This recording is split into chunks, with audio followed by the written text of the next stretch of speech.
Muito provavelmente, você que estuda as escrituras ou mesmo a cultura judaica, você vai tomar conhecimento da existência de algumas seitas no passado, especialmente ali por volta da época de Jesus. Nós sabemos que o judaísmo ele começou propriamente não só com Moisés, mas a partir de Abraão, que foi o pai na fé desse povo, e também de sangue, embora Jesus tenha desconsiderado esse tipo de relação. Mas enfim, Moisés deu as leis. Posteriormente, evoluiu-se para uma adoração ao tabernáculo que virou um templo. E depois o Senhor para de se revelar para esse povo com todos aqueles milagres, até mesmo para aqueles que conhecem o Urim e o Tumim. Tem um vídeo aqui no canal explicando sobre isso. Nada desses objetos gerava mais fruto, não gerava mais efeito. Deus não falava mais com o povo. E chegou até um momento que Deus não enviou mais profetas. Porém, existe uma diferença na cultura judaica ao longo dos tempos, à medida que Deus ia deixando de falar com o povo. E essas diferenças foram meio que dividindo a população, especialmente na área religiosa. E essas divisões geraram seitas, que nós conhecemos mais especificamente, e uma não significa que esteja totalmente desatrelada à outra. Nós temos algumas subdivisões dentro da própria classe de levitas do templo. Nós podemos citar não só dentro da classe, mas também no próprio povo. Haviam divisões que não eram clericais, não eram religiosas. Eram divisões libertárias do próprio povo, como por exemplo os zelotes. E nós temos inclusive uma similaridade de um dos apóstolos de Jesus. Mas enfim, muitos conhecem a seita dos fariseus, dos saduceus, que não especificamente, necessariamente haviam que ser levitas, porém dentre elas haviam aqueles que eram requisito. Existem aqueles que eram escribas. Os escribas não precisavam ser fariseus. Não precisavam ser necessariamente saduceus. Os escribas, vamos dizer que eram a parte daquele povo religioso atrelado ao serviço levítico do templo, que estava mais ligado à letra da lei, a lei seca, o entendimento de toda essa tradição antiga passada e escrita.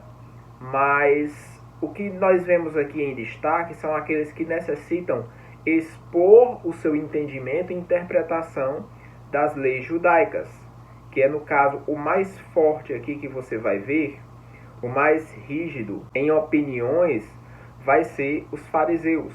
As diferenças que eles vão ter vão ser em vários cunhos. Em cunho político, pensamento religioso. Alguns criam que haveria ressurreição dos mortos, outros não. Alguns acreditavam que havia vida após a morte, outros não. Havia discussões que até eles colocaram para Jesus acerca do casamento nessa vida e com quem a pessoa estaria numa outra.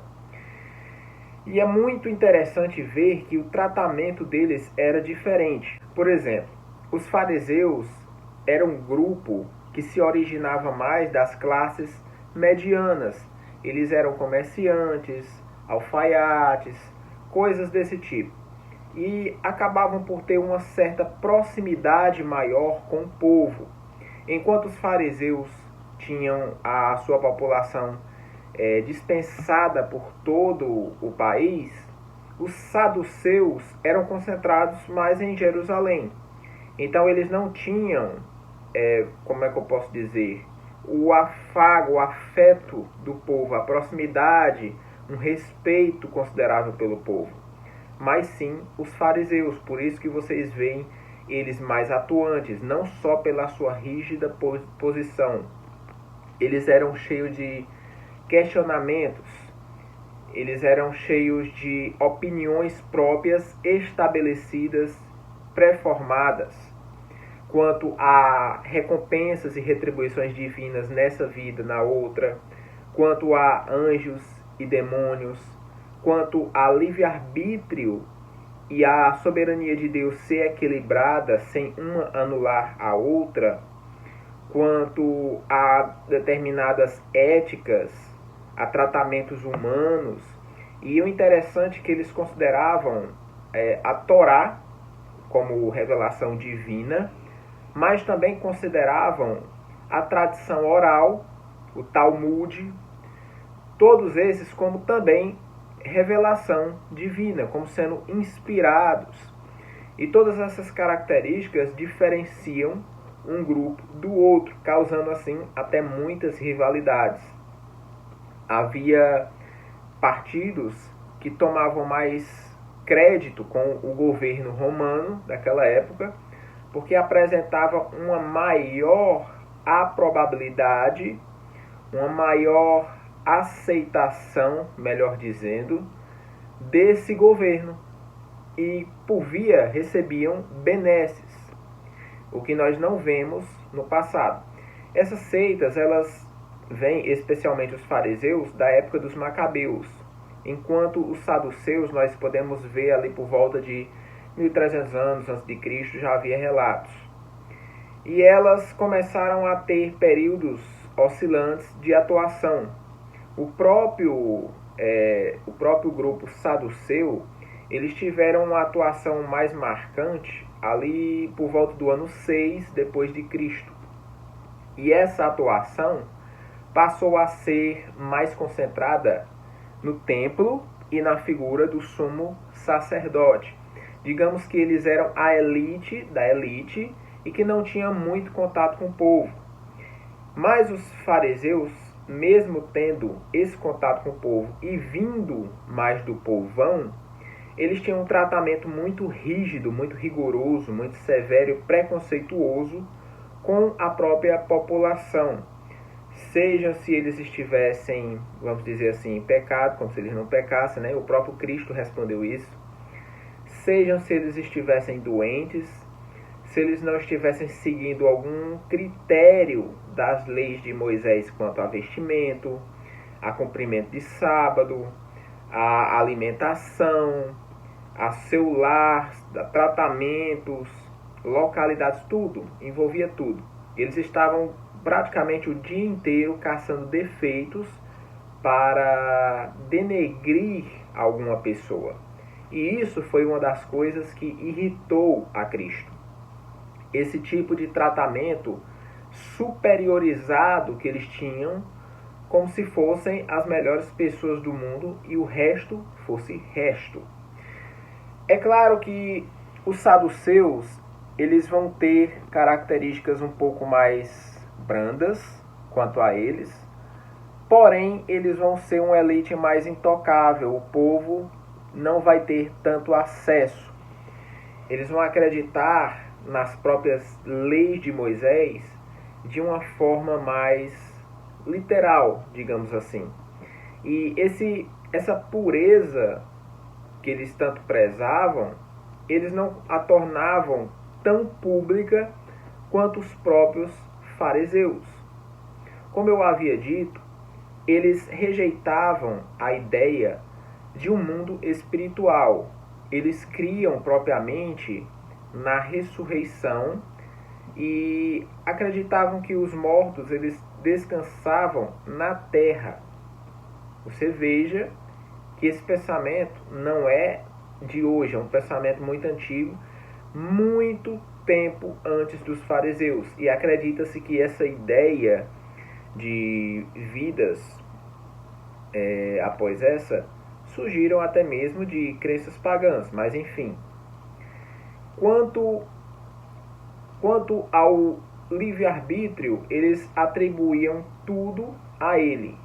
Eles não acreditavam na própria soberania de Deus interferindo em tudo e provocando todas as ações do homem. Alguns tinham um pensamento um pouco mais rígido, quanto a isso, enquanto outros tinham um pensamento mais maleável, aceitavam um pouco das duas posições. Mais interessante é que havia aqueles da população que não estavam satisfeitos com o trabalho desses grupos. E não só esses dois, mas haviam levitas neutros, haviam os escribas, haviam grupos bem menores que eram insignificantes. Mas foi assim que surgiu muitos movimentos de libertação, como os zelotes. Vamos colocar aqueles que conhecem a história nordestina, vamos colocar aqui como uma espécie de Lampião. Eram guerrilheiros que estavam insatisfeitos com a administração do governo, com tanta opressão, escravidão, fome, com uma certa destruição do povo. Só que eles não usavam essa força militar para livrar propriamente o povo, mas também para se beneficiarem a si próprios, saqueando inclusive o próprio povo, usando de escravos o próprio povo. Então eram atitudes, vamos dizer assim, duplas, e que acabavam sendo atitudes hipócritas. Porque, por um lado, eles queriam pregar uma mudança, uma revolução, uma limpeza, e, por outro lado, eles estavam fazendo aquilo que eles queriam combater. Mas nós vemos um outro grupo, que tem até um vídeo aqui nesse canal, que é o grupo dos essênios. Esses pode ser que sejam considerados os mais próximos daquilo que nós vemos nas escrituras e nos profetas. Um grupo que resolveu se afastar de qualquer sociedade, até mesmo dos judeus que estavam em Jerusalém, e colocaram sua comunidade mais voltada ao Mar Morto. E assim acabaram vivendo a vida de uma maneira muito simples, comunitária. Eles tinham práticas muito antigas, que remetiam ao batismo, a vestir vestes limpas, a ter uma certa agricultura que era coletiva, ninguém era dono de nada.